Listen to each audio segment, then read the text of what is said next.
সোনার বাংলা 24/7-এ আপনাদের সকলকে স্বাগত জানাই। আমি চাই পুরো মন্ত্রিসভা জেলে যাক, এই সমস্যা তৈরি করেছে মমতা বন্দ্যোপাধ্যায়। বিস্ফোরক শুভেন্দু অধিকারী। সবথেকে বড় অপরাধ করেছে স্কুল সার্ভিস কমিশন। এসএসসির হলফনামায় যোগ্যদের তালিকা দেওয়া হয়নি, পুরো ওয়েমার্কশিট নষ্ট করে দেওয়া হয়েছে। যোগ্য ও অযোগ্য সকলের ওয়েমার্কশিট এরা নষ্ট করে দিয়েছে। হুগলিতে বিস্ফোরক শুভেন্দু অধিকারী। আমার দুটো বিষয় পরিষ্কার, বিরোধী দলনেতা হিসেবে আমি চাই মন্ত্রিসভা জেলে যাক, কারণ এই সমস্যা তৈরি করেছেন মমতা ব্যানার্জি এবং অতিরিক্ত শূন্যপদ মানে নোটিফিকেশন হয়েছে 1000 জনকে চাকরি দেওয়া হবে, নিয়োগ হয়েছে 2000 জন। এই যে অতিরিক্ত 1000 নোটিফিকেশনটাই তো বাতিল হয়ে যাবে, এর জন্য দায়ী রাজ্য সরকার। এবং 2022-এর 5ই মে আপনারা দেখেছেন মন্ত্রিসভা মিটিং করে অতিরিক্ত শূন্যপদ তৈরি করার যে রেজুলেশন ক্যাবিনেট নোটে নেওয়া হয়েছে, এটাই অত্যন্ত বিপজ্জনক। আমাদের বক্তব্য, এই অতিরিক্ত শূন্যপদ তৈরি করে রেগুলারাইজ করতে তিনি কাদের চেয়েছিলেন? যারা অযোগ্য, যাদের ওএমআর এ 0, 1, 2, 3 আছে এবং যারা মূলত টাকার বিনিময়ে চাকরি কিনেছেন। পার্থ চ্যাটার্জি এবং ভাইপো বাহিনী বেচার কাজে ছিলেন। সাথে সাথে বেশ কিছু তৃণমূল কংগ্রেসের প্রথম সারির নেতা, মন্ত্রী, বিধায়ক, বিভিন্ন নেতা, এখানকার যেমন এমএলএ ভাইজি আছে, এরা এই চাকরিগুলো পেয়েছে।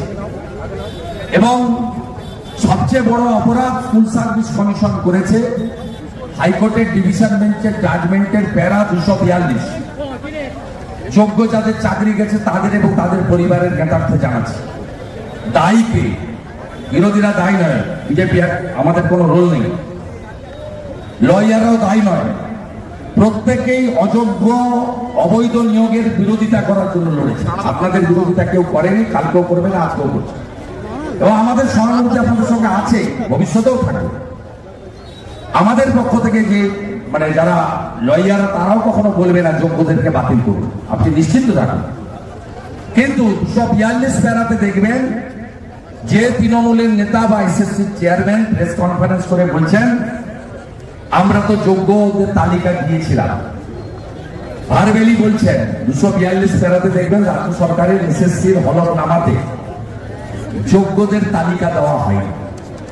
দ্বিতীয় জিনিস যেটা আজকে বিষয়টা সামনে এসেছে সবার, পুরো ওয়েমারটাকে ডিস্ট্রয় করা হয়েছে। আমি এক স্যান্ডেলে ফেলেছি, আপনি দেখবেন এসএসসির যে ওয়ার্ক অর্ডার দিয়েছে কাকে? বালাজি সলিউশন।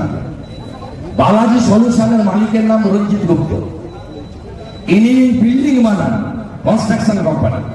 তাকে দিয়েছে ওএমআর নষ্ট করার জন্য, এবং এই নষ্ট করার জন্য বৈধ এবং অবৈধ সকলের নষ্ট করেছে।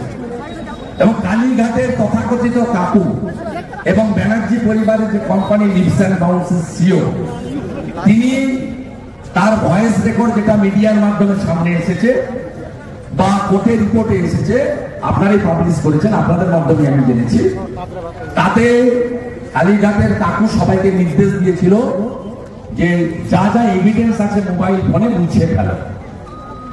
এই চোরেদের 5-6 হাজার যে চাকরি বেচা হয়েছে বা আত্মীয়রা যে চাকরি পেয়েছে তাদের বাঁচাতে গিয়ে আরো কয়েক হাজার যোগ্য লোককে আজকে এই বিড়ম্বনার মধ্যে ফেলেছেন। তাদের ভবিষ্যৎ অন্ধকার, অর্থনৈতিক ভবিষ্যৎ অন্ধকারের দিকে ঠেলে দিয়েছেন। এর জন্য যদি কেউ দায়ী থাকেন, 22 সালের 5ই মে ক্যাবিনেটে পৌরোহিত্য করা মমতা ব্যানার্জি দায়ী, এক এবং একমাত্র।